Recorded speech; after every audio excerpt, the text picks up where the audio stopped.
देखो, सही में अगर डिप्रेशन को समझें तो डिप्रेशन एक ऐसी अवस्था है जिसमें इंसान के जीवन का रस समाप्त हो जाता है।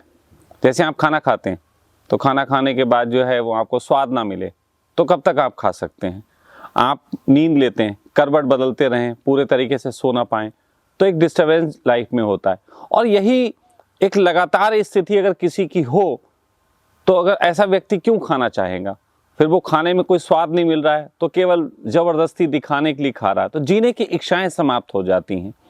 तो डिप्रेशन वास्तव में एक ऐसी अवस्था है जिसमें इंसान को जीवन से, जीने से उसे कोई रस नहीं मिलता, उसे कोई प्लेजर नहीं मिलता। और ये प्लेजर का ना मिलना अपने आप में एक ऐसी अवस्था है कि उसका ज़िंदगी से मोह भंग होने लगता है। उसे लगने लगता है, क्वेश्चन आने लगते हैं कि हम जी क्यों रहे हैं, ऐसे ज़िंदगी का फ़ायदा क्या है, सब लोग खुश घूम रहे हैं और हम खुश नहीं हैं। ये सारी चीज़ें होने लग जाती हैं।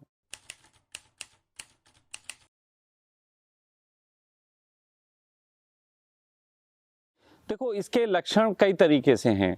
आप अगर एक स्वस्थ इंसान को अगर देखें तो वो व्यक्ति धीरे धीरे आपको बीमार जैसा लिखने लगेगा। उदासी इसका एक लक्षण है। उसका एक लक्षण ये है कि ऐसा व्यक्ति अक्सर जो है कमरों में बंद रहता है, अंधेरे में बैठा रहता है, किसी से बात नहीं करता है। डिप्रेस व्यक्ति जो है वो पार्टियों में रस नहीं लेता। आप उसे बोले पार्टी चलना है, वो मना कर देगा, पार्टी में नहीं जाना, हमें नहीं उसमें शामिल होना। तो इस तरीके के लक्षण हैं। इसके अलावा डिप्रेशन के लक्षण हैं उसका नींद खराब हो जाना, नींद का ना आना। डिप्रेशन में एक लक्षण ये भी है कि इंसान का वजन गिरने लग जाता है, उसका वजन कम होने लग जाता है। पेट खराब रहना भी एक लक्षण है। तो कई तरीके के ऐसे लक्षण हैं। ये भी लक्षण को भी एक समझें, डिप्रेशन किस प्रकार का किस व्यक्ति को है या उसके बेस में क्या कारण है, उससे रिलेटेड भी जो हैं वो उसकी ज़िंदगी में लक्षण आपको दिखाई दे सकते हैं। जैसे कि मन की बेचैनियों से अगर उसको आ रहा है तो उसको नींद उड़ सकती, उसकी नींद उड़ जाएगी। अगर किसी व्यक्ति को ऐसे कारण हैं कि वो कमा नहीं पा रहा है और वो अपने आप को जो है सोसाइटी में पिछड़ा हुआ फील कर रहा है, तो ऐसा व्यक्ति जो है वो ऐसे लोगों के साथ संपर्क नहीं बनाएगा जो बहुत खुश हैं, जो बहुत अच्छे से जी रहे हैं। उन्हें उनके बीच जाते अपने आप को छोटेपन का एहसास होता है। तो इस तरीके के लक्षण अलग अलग प्रकार के।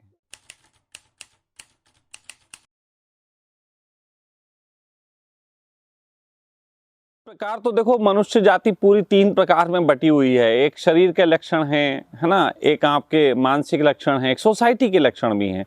अगर इनको देखा जाए तो डिप्रेशन होने के पीछे जो कारण है वो एक कारण तो होता है कि आनुवांशिक कारण भी होता है। कई लोगों का ऐसा होता है कि उनके माँ बाप से उनको वो मिलता है।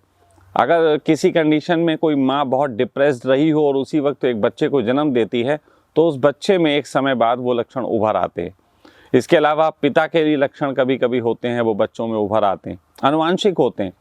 कई बार ऐसा भी होता है कि व्यक्ति के अंदर जो है मस्तिष्क में हमारे कुछ हार्मोन्स बनते हैं जिसमें डोपामाइन फेमस है, बाकी और 2-3 हार्मोन्स हैं। तो इन हार्मोन्स का बनना भी बंद हो जाता है। तो ये जो खुशी महसूस कराते हैं हार्मोन्स, अगर ये किन्हीं कारण से बनना बंद हो जाएं तो भी डिप्रेशन आ सकता है। डिप्रेशन आ सकता है कि आपकी बेरोजगारी की वजह से आ सकता है। आपका प्रेम में ठुकराए जाने से भी डिप्रेशन आ सकता है। आपका डिप्रेशन आ सकता है कि सोसाइटी में आपके बहुत से दोस्त बहुत तरीके से जी रहे हैं और आप नहीं जी पा रहे हैं, इससे भी डिप्रेशन आ सकता है। डिप्रेशन इसलिए भी आ सकता है कि आपके घर वाले आपको स्नेह नहीं करते, सही से समझते नहीं, परिवार में एकजुटता ना होना, माँ बाप में लड़ाई होना कई बच्चों में डिप्रेशन का कारण बनता है। उसके अलावा सोसाइटी के कॉजेज़ अलग हैं।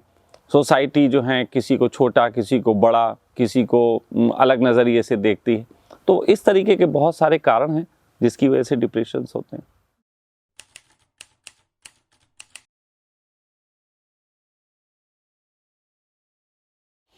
देखो, बहुत सिंपल सी समझा जा सकता है। डिप्रेशन में जैसे मैंने कहा कि अगर किसी व्यक्ति को जीवन से रस नहीं मिल रहा तो वो क्यों जीना चाहेगा।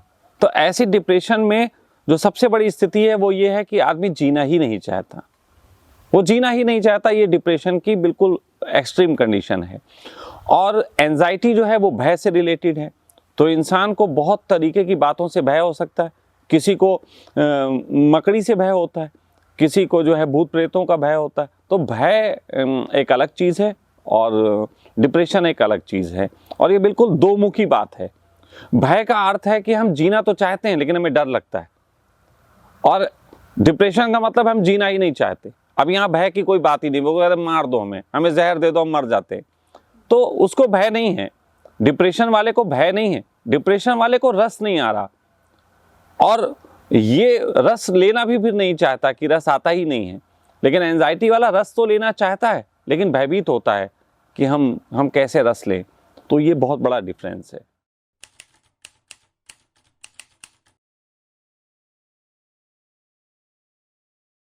डिप्रेशन की अगर स्टेजेस की बात कहें तो सोसाइटिकल अगर तरीके से समझें तो डिप्रेशन की फर्स्ट जो कंडीशन है वो सप्रेशन है। जब कोई आदमी अपने आप को किसी चीज़ से दबाता है, जैसे किसी की नौकरी नहीं लग पा रही, अब बहुत से लोग हैं जो नौकरी नहीं लग पा रही, पैसा नहीं कमा पा रहे, तो अपने आप को वो दबाते हैं। दबाते किस तरीके से हैं? आपने देखा होगा बहुत से लोग होते हैं, वो उनसे पूछो क्या करते हैं, तो आज से कुछ समय पहले लोग कहा करते थे कि हम LIC एजेंट हो गए। अब LIC एजेंट एक सस्ता तरीका था ये बताने का कि हम कुछ कर रहे हैं, लेकिन असल में वो कुछ कर नहीं रहे, तो ये दबाना है। उसी तरीके से आज के दौर में तुम बहुत से लोगों को देखो क्या कर रहे हैं, प्रॉपर्टी डीलिंग का काम कर रहे हैं। तो ये सपरेशन में लोग हैं। फिर वो जो लोग काम नहीं कर पा रहे, ये मैं एग्जाम्पल समझा रहा हूँ और ये बहुत जगह लागू होगा। तो जैसे वो जो काम नहीं कर पा रहे हैं, उसी से रिलेटेड कोई और आदमी काम कर रहा है, बढ़िया काम कर रहा है, उसको देख के ये फ्रस्ट्रेट होते हैं कि हम नहीं कर पा रहे, ये बढ़िया कर रहा है। तो ये फ्रस्ट्रेशन जो है वो डिप्रेशन की एक सेकेंड लेयर है। इसके बाद जो है वो आता है डिप्रेशन। जब आप सप्रेस करते रहे, फिर आप फ्रस्ट्रेशन में गए, देन आफ्टर डिप्रेशन आता है। तो डिप्रेशन की लेयर्स हैं।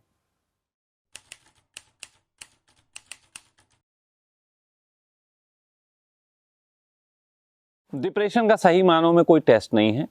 ये एक स्थिति है जिसमें आपके न्यूरोलॉजिस्ट या साइकोलॉजिस्ट जो हैं या जो भी इस तरीके के एक्सपर्ट लोग हैं वो इसको डिसाइड कर सकते हैं कि ये कौन सी अवस्था में है और क्या है ये। क्योंकि फिजिकली जो टेस्ट होते हैं उसमें डोपामीन वगैरह के टेस्ट हो जाते हैं कि अगर वो व्यक्ति में नहीं बन रहा है सही से तो फिर उसमें आ जाता है, लेकिन सभी तरीके के डिप्रेशन को पकड़ने के लिए कोई टेस्ट नहीं है।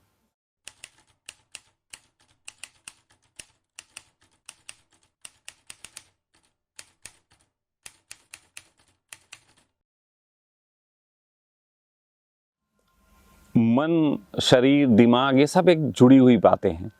अगर किसी चीज़ का प्रभाव हमारे मन पे है तो निश्चित ही शरीर पे भी उसके असर आएंगे, ये तो फैक्ट है। इसको दिमागी बीमारी कह भी सकते हैं और नहीं भी कह सकते हैं। कभी कभी ये शरीर से शुरू होती है और दिमाग पे पहुंचती है, कभी कभी ये दिमाग से शुरू होती है और शरीर पे आ जाती है। तो ये दोनों तरफ की यात्रा कर सकती है। कोई व्यक्ति अपने शरीर से इतना परेशान हो सकता है किसी बातों को लेकर कि डिप्रेस हो जाए, और कोई व्यक्ति मानसिक रूप से इतना डिप्रेस हो सकता है कि उसके शरीर पे उसके लक्षण दिखने लग जाएं। तो ये चीज़ें होती हैं। इससे बचने के लिए जो मेन चीज़ें हैं वो पॉजिटिव थिंकिंग बताई जाती हैं कि आप पॉजिटिव थिंकिंग करें। तो पॉजिटिव थिंकिंग के लिए सबसे अच्छा तरीका ये होता है कि आप में ऑक्सीडाइड आपका बॉडी होनी चाहिए, ऑक्सीजन की मात्रा अधिक होनी चाहिए। तो ऐसा व्यक्ति यदि मॉर्निंग में सुबह उठ के, अर्ली मॉर्निंग जिसको बोलते हैं, ऑक्सीजन बढ़ती है जब हमारे प्लानट पे, तो वर्जन ऑक्सीजन होती है, तो वर्जन ऑक्सीजन को ले, थोड़ा सा ग्रीनरी में समय बिताए, अच्छे लोगों के साथ समय बिताए, मोटिवेशनल्स बातें सुने समझे, तो इससे प्रभाव पड़ता है। इससे डिप्रेशन में जाने से बचा जा सकता है।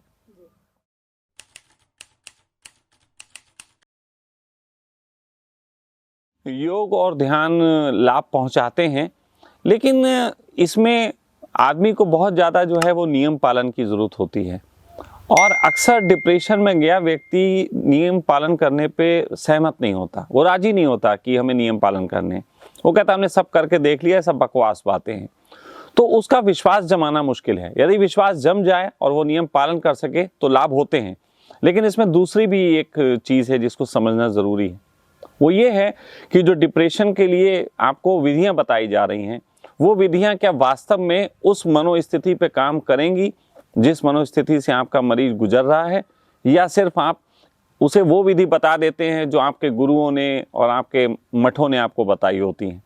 तो यदि आप मठों वाली विधियां थोप देते हैं तो उसमें तीर और तुक्का वाली बात है कि कभी तो वो फिट बैठ जाती किसी पे और वो ठीक हो जाता है, और कभी ऐसा होता है कि वो गलत बैठ जाती है तो केस और उलझ भी जाता है। और ये एक बहुत लंबा साइंस है।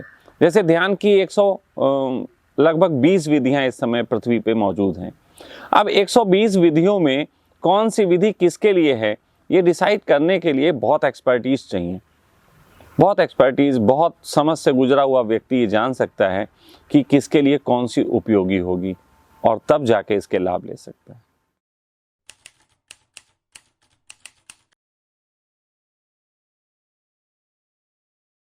सोशल मीडिया बहुत ज़्यादा प्रभावित करता है, क्योंकि सोशल मीडिया पूरे तरीके से एक ऐसा जगत है जो हमें ज़रूरत से ज़्यादा थॉट दे रहा है, ज़रूरत से ज़्यादा उम्मीदें दे रहा, ज़रूरत से ज़्यादा चाहते दे रहा। और डिप्रेशन में जाने का सबसे बड़ा कारण यही है कि आप कोई ख़ास चीज़ है जो आप अपनी मंजिल पे नहीं पहुंचा पा रहे। और डिप्रेशन इसीलिए बहुत ज़्यादा टैलेंटेड लोगों को होता है। डिप्रेशन मंद बुद्धियों को कम होता है। डिप्रेशन जो है वो तीक्ष्ण बुद्धि, दुनिया में जितने भी महान लोग हुए हैं ये डिप्रेशन से सब कहीं ना कहीं गुजरे हैं। बुद्ध डिप्रेशन से गुजरे हैं, महावीर भी एक डिप्रेशन से गुजरे हैं, दुनिया के जितने इनलाइटेड पर्सन हुए हैं सब डिप्रेशन से गुजरे। तो डिप्रेशन जो है वो ऐसा नहीं कोई है कि मंद बुद्धियों को आता है।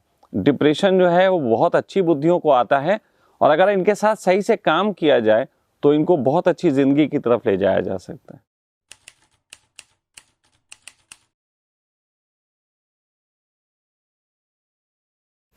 बहुत अधिक नहीं, क्योंकि खान पान और ये जो चीज़ें हैं ये केवल आपके जो हैं फिजिकल बॉडी पे काम करते हैं, लेकिन डिप्रेशन जो है बोथ साइडेड वर्क है, फिजिकल और मेंटल।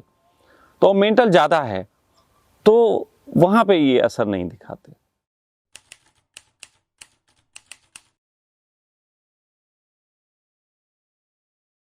डिप्रेशन में एक सफल इंसान भी जा सकता है कि अत्यधिक सफलता के बाद उसे लगने लगे कि जीवन में क्या पाया, क्योंकि कोई थॉट ऐसा नहीं है जो एक्सट्रीम पे जाके अपोजिट थॉट से टकराता ना हो।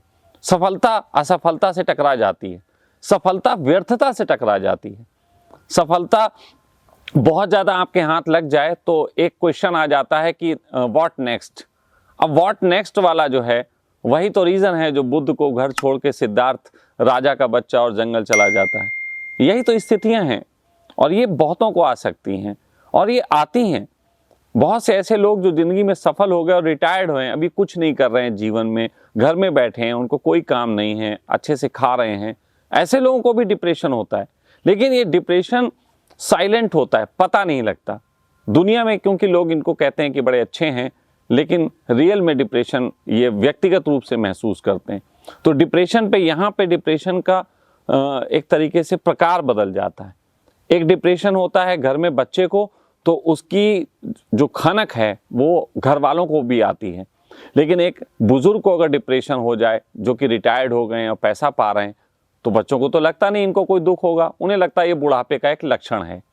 ज़्यादातर जो रिटायर्ड पर्सन हैं या रिटायर्ड अपने काम से हो गए हैं, पैसा है, ऐसे लोगों को मेरा मानना है कि अगर वो रिटायरमेंट हो गए हैं और 4-5 साल तक वो कुछ भी नहीं कर रहे हैं, घर में बैठे हैं और कोई एक्टिविटीज़ नहीं है उनकी ज़्यादा लाइफ में, सिर्फ एक समय काट रहे हैं, तो मोस्ट ऑफ 90% मैं कहूँगा कि डिप्रेशन में हैं।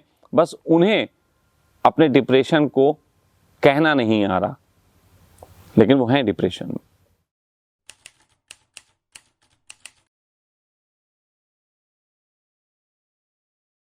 सामान्यतः डिप्रेशन पूरी जिंदगी रह सकता है। डिप्रेशन की कोई अवधि तो होती नहीं, ये कोई वायरस तो है नहीं जो एक खास समय बाद मर जाएगा। ये तो एक मानसिक स्थिति है जो पूरी जिंदगी चल सकती है, और कई लोग पूरी जिंदगी डिप्रेशन में गुजार देते हैं, उन्हें पता भी नहीं लगता उन्हें डिप्रेशन है। उदासी में बहुत से लोग जिंदगी काट देते हैं।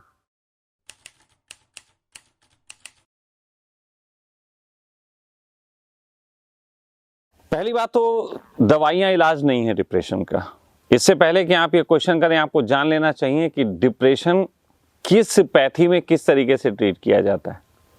तो जैसे कि एलोपैथी में डिप्रेशन की कोई दवाई नहीं है सिवाय इसके कि इस व्यक्ति को सुला दो। जैसे क्योंकि बच्चा घर में बहुत सी चीज़ की मांग कर रहा है कि वो चाहता है कि उसको खिलौने मिल जाएं और हम उसको कहें कि तू सो जा। अब उसको खिलौना तो नहीं मिला, वो सो गया।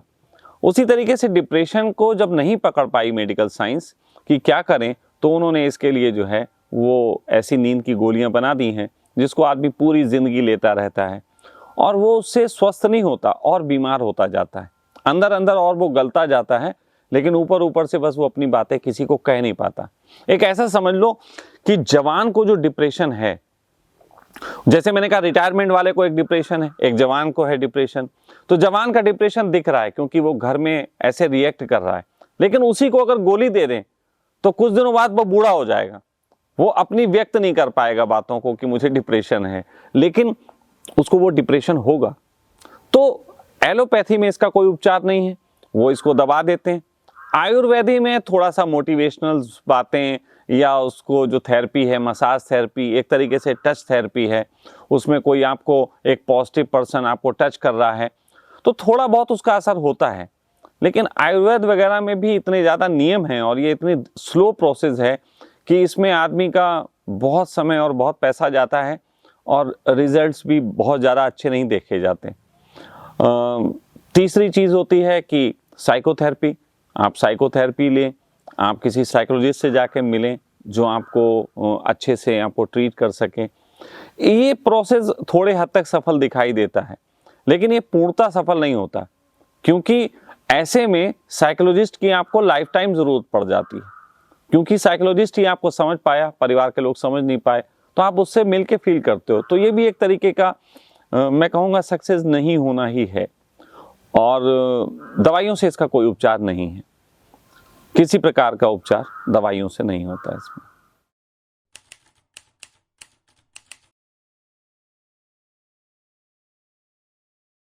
देखो, डिप्रेशन पे काम करते हुए अगर हमें देखा जाए तो लगभग 20 साल से ऊपर का समय हो चुका है और इतने समय में डिप्रेशन के बहुत मरीजों से, बहुत तरह तरह के मरीजों से मिलना हुआ। और हमारा काम करने का ढंग अलग है, क्योंकि हम एक बीमारी को नहीं देखते, हम बीमार को देखते हैं और हर बीमार एक अलग स्थिति से गुजर रहा होता है। कहने को डिप्रेशन एक ऐसी बीमारी है जिसको कुछ बातों के तहत हर एक पे थोपा जा सकता है कि तुम्हें एक ही जैसी बीमारी है, लेकिन ऐसा नहीं है। डिप्रेशन के कॉज अलग हैं, डिप्रेशन में जो व्यक्ति है उसकी उम्र अलग है, उसके परिवेश अलग है, उसका सब चीज़ें अलग अलग हैं। तो मैंने हमेशा से डिप्रेशन पे जब काम किया तो मैंने मैन टू मैन काउंसलिंग पे जोर दिया कि मैं एक व्यक्ति को समझूं। और मैंने ये भी पाया कि डिप्रेशन जितनी छोटी चीज़ लगती है उतनी छोटी है नहीं। असल में मैं हमेशा से मानता रहा हूँ कि आदमी जो है वो जिस तरीके से हमारी पृथ्वी होती है, इसका वायुमंडल होता है, तो इलेक्ट्रोमैग्नेटिक फील्ड है। कहते हैं कि जब इलेक्ट्रोमैग्नेटिक फील्ड डिस्टर्ब होती है तो पृथ्वी पे भूकंप आते हैं, ज्वालामुखी फटते हैं, समुद्र में लहरें उछाल मारती हैं। तो कई तरीके की चीज़ें होती हैं जिस समय इलेक्ट्रोमैग्नेटिक फील्ड डिस्टर्ब होती है। यही इलेक्ट्रोमैग्नेटिक फील्ड इंसान की भी होती। जब किसी कारण से इंसान की इलेक्ट्रोमैग्नेटिक फील्ड डिस्टर्ब हो जाती है तो ऐसी कंडीशन में इंसान के अंदर से भी उसी प्रकार बेचैनियां पैदा होती हैं जिस प्रकार की बेचैनियां पृथ्वी पे पैदा होती हैं, बस उसके लक्षण अलग हैं। जैसे पृथ्वी पे ज्वालामुखी फट रहा है, इसे इंसानों में देख लो तो क्रोध आना कह सकते हैं। पृथ्वी पे ज्वार भाटे आने लग जाते हैं, समुद्र में ज़्यादा लहरें उछाल मारने लगती हैं, इसको ये मानो कि आदमी का मन उद्वेलित होने लगा। अगर हम कहें कि इसमें भूकंप आ जाते हैं तो इसको ऐसा कहो कि डिप्रेशन वाला व्यक्ति घर में तोड़फोड़ करने लगता है।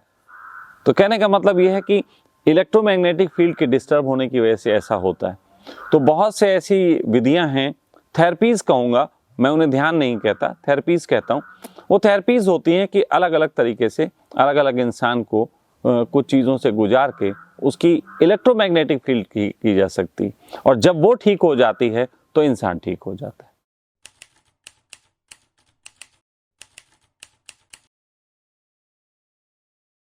मैंने बताया तो आपको, हम उसकी इलेक्ट्रोमैग्नेटिक फील्ड जो है, जो डिस्टर्ब है, वो ठीक करते हैं।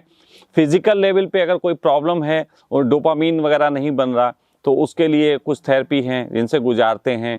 आदमी की मना स्थिति गड़बड़ है तो उसके लिए रागा का प्रयोग है। तो हम इस समय वर्तमान में 4 चीज़ें हैं जिनका उपयोग करते हैं। ज्योतिष एनालिसिस करते हैं। उसके अलावा हाइड्रोजन थेरेपी देते हैं। हाइड्रोजन आपके शरीर में जाके बहुत तरीके के जो हैं वो असर दिखाता है, आपके शरीर में जो व्याधियां होती हैं उनको दूर करता है। इसके अलावा रागा थेरेपी देते हैं जो आपके चेतन मन में जाके आपको ठीक करती हैं। उसके अलावा योग निद्रा है जो आपके नींद में आपके स्वास्थ्य को बढ़ाती है बिना दवाइयों के।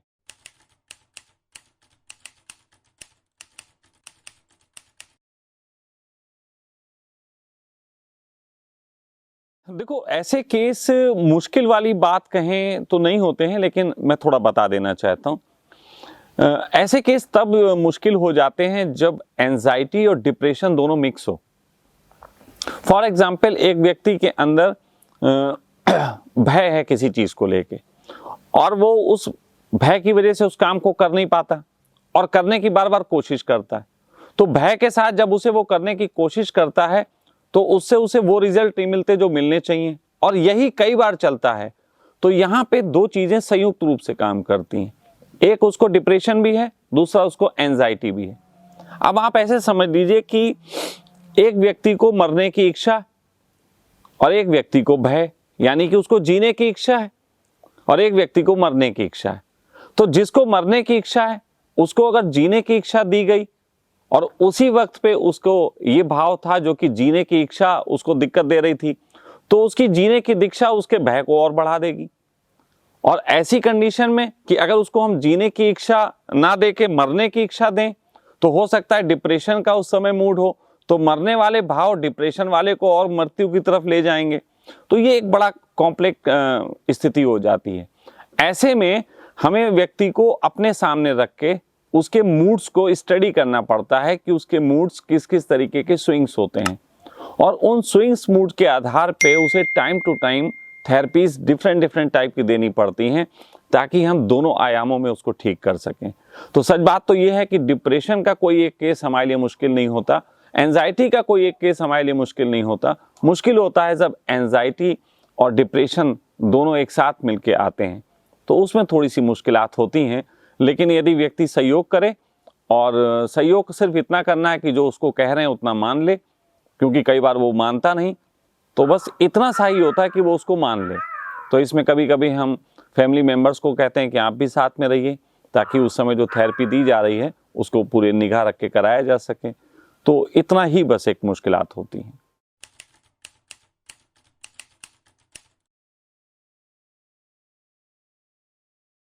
देखिए, ज्योतिष के अगर आधार पे बात की जाए तो ज्योतिष में एक ग्रह होता है चंद्र, और चंद्र जो है हमारे इमोशनल बॉडी पे काम करता है। तो और ये चंद्र हर 2.5 दिन में अपना घर बदल लेता है, तो इसको इमोशन बॉडी पे हर 2-3 दिन बाद आदमी के मूड स्विंग्स होते हैं, 2-3 दिन बाद आदमी का, और ये हर एक पे होता है। कभी कभी क्या होता है कि इसी के साथ केतु की स्थिति जुड़ जाती है। अगर किसी व्यक्ति की कुंडली में हमें देख के पता लग रहा है कि ये व्यक्ति, इसके चंद्र के साथ साथ केतु का कनेक्शन है या राहु का कनेक्शन है, तो वो कई बार इसको जो है अलग अलग मूड में ले जाता है। अब इसको आप ऐसा समझ लीजिए, कुछ लोग इस तरीके के इमोशनल मूड में होते हैं कि जब उनको क्रोध आता है तो वो कमरे में भाग के कुंडी लगा लेते हैं, ऐसे लोग होते हैं, ठीक है। तो अगर कमरे में भाग के कुंडी लगा ले या वो कमरे में बैठा रहे, पब्लिक के बीच निकल के ना आए, तो इसको कह सकते हैं कि हम चंद्र को केतु के साथ जोड़ के देख सकते हैं, क्योंकि केतु जो है वो आपको छुड़ाता है, वो अंधेरे में ले जाता है। अब इसी की जगह राहु का हो, तो किसी का ऐसे भी होता है कि किसी को क्रोध आया या डिप्रेशन की अवस्था में वो घूमने चला जाता है, घर छोड़ के चला जाता है, वो 2-4 दिन बाद लौटता है। तो ये राहु वाली स्थिति है। तो उसी तरीके से कभी कभी चंद्र के साथ मंगल का प्रभाव भी काम कर जाता है, तो ऐसे में व्यक्ति बहुत ज़्यादा क्रोधी हो जाता है, तोड़फोड़ करने लगता है। तो ये सारी स्थितियां हैं जो कि देख के पता लगती हैं, लेकिन ये तो मैंने फॉर एग्जाम्पल समझाया। यूं पूरी स्टडी करने के लिए बहुत समय चाहिए होता है, और उसके लिए खुद इंसान को समझ होनी चाहिए, वो समझ सकता है।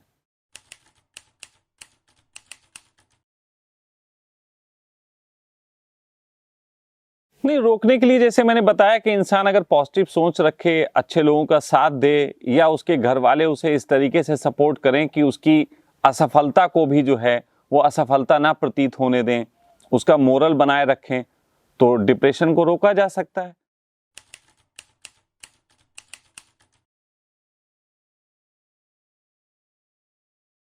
बात अपने आप की है ही नहीं, है ना, ये तो एक सिचुएशन क्रिएट होगी। हाँ, नेचुरली वो सिचुएशन क्रिएट हो जाए।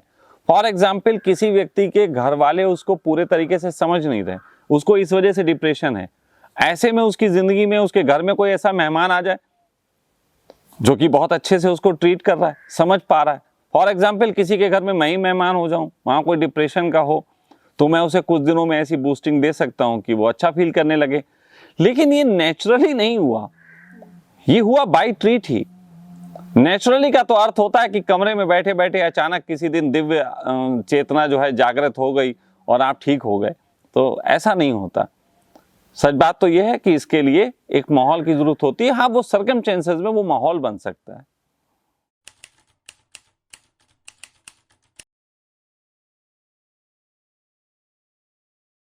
सिर्फ एक ही चीज से किसी भी डिप्रेस्ड व्यक्ति की मदद की जा सकती है, और वो होता है कि उसे ये फील ना होने देना कि वो बीमार है।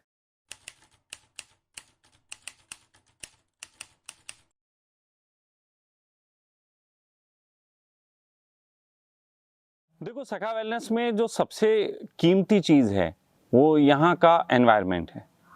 वो एनवायरनमेंट, एक तो आप देख रहे हैं पूरा ग्रीनरी वाला एनवायरनमेंट है यहाँ पे साफ सफाई के साथ साथ ये पहला ऐसा सेंटर आप मान सकते हैं जहाँ पे एम्प्लॉइज वर्क नहीं करते। वरना किसी भी सेंटर्स में आप जाएंगे तो वहाँ पे एम्प्लॉइज वर्क करते हैं, तो जो एम्प्लॉइज वर्क करते हैं उनके साथ आप मित्रवत नहीं हो सकते, उनके साथ आप फैमिलियर नहीं हो सकते।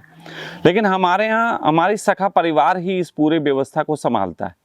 तो यहाँ पे आपको हर तरफ सखा परिवार के सदस्य मिलेंगे, तो वो आपको अकेला फील नहीं होने देते। और सबसे अच्छी बात यह है कि यहाँ का कोई भी सदस्य आपको जज नहीं करता। यदि यहाँ कोई रो रहा है तो उससे ये जज नहीं किया जाएगा वो क्यों रो रहा। कई बार डिप्रेशन का मरीज बहुत ज्यादा अपसेट होता है, वो रोना चाहता है, लेकिन घर वाले उसको रोने नहीं देते। तो यहाँ के माहौल में हम थोड़ी सी आज़ादी देते हैं। तो यहाँ का जो माहौल है, यहाँ का पूरा जो परिवेश है और यहाँ की जो पूरी पैथी है, वो इस तरीके से डिज़ाइन की गई है कि यहाँ पे एनवायरनमेंट में रह के ही इंसान को बहुत ज़्यादा जो है वो सपोर्ट मिलता है। तो ये डिज़ाइन ही इस तरीके से किया गया है पूरा। यहाँ एक साथ 100 लोग भी आ जाएं तो वो बहुत बेहतर तरीके से ठीक हो सकते हैं। और सच कहें बात कि डिप्रेशन में सामान्य जिस तरीके से लोगों को टाइम लगता था, जैसे पहले मैं डिप्रेशन के जब डील करता था तो या तो मुझे बहुत टाइम देना पड़ता था, किसी को 20-21 दिन के लिए मैंने बुलाया तो मुझे बहुत फोर्स देना पड़ता था, पूरा समझना पड़ता था। तो अब हमने पैथी को इस तरीके से डिज़ाइन किया है कि मुझे कम फोर्स के साथ ज़्यादा काम कर सकूं। तो एक साथ फ्यूचर में बड़े बड़े कैंप्स करने का भी है कि जिसमें 50-100 लोग भी यहाँ आके कर सकें, और वो सभी के साथ उसी तरीके का ट्रीट होगा जैसा मैं पर्सनल ट्रीट करता था। यहाँ का एनवायरनमेंट, यहाँ का सखा परिवार, यहाँ के पूरे लोग, यहाँ का पूरा फूड, ये सब चीज़ें जो हैं वो सपोर्ट करता है, जो कि किसी भी डिप्रेशन वाले मरीज के लिए सबसे ज़रूरी चीज़ होती है। तो यहाँ पे किसी को जज नहीं किया जाता, यहाँ पे जो जैसा है उसको वहाँ से स्वीकार करके जीवन में आगे बढ़ने की प्रेरणा दी जाती है।